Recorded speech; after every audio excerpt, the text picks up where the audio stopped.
We're here with Karl Duncanson outside of Mapleton, Minnesota. Karl, you did something a little different this year. You switched up your corn and soybean.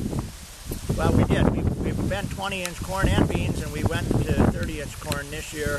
We were having a little trouble with much residue trying to plant corn on corn, so we went to 30-inch rows. Went back to 30-inch rows so we had a little more room for the residue to fill the spots. So how's the crop looking this year?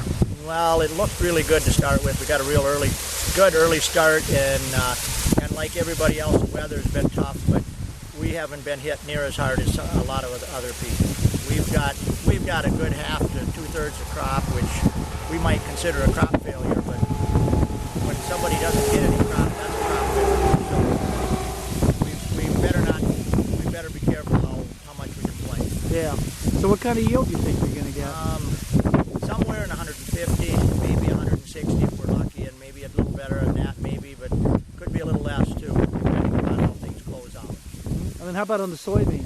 Soybeans look maybe a little better. They got by, and we got a little bit of rain in August, so the beans maybe will be in the high 40s, maybe a little better than that.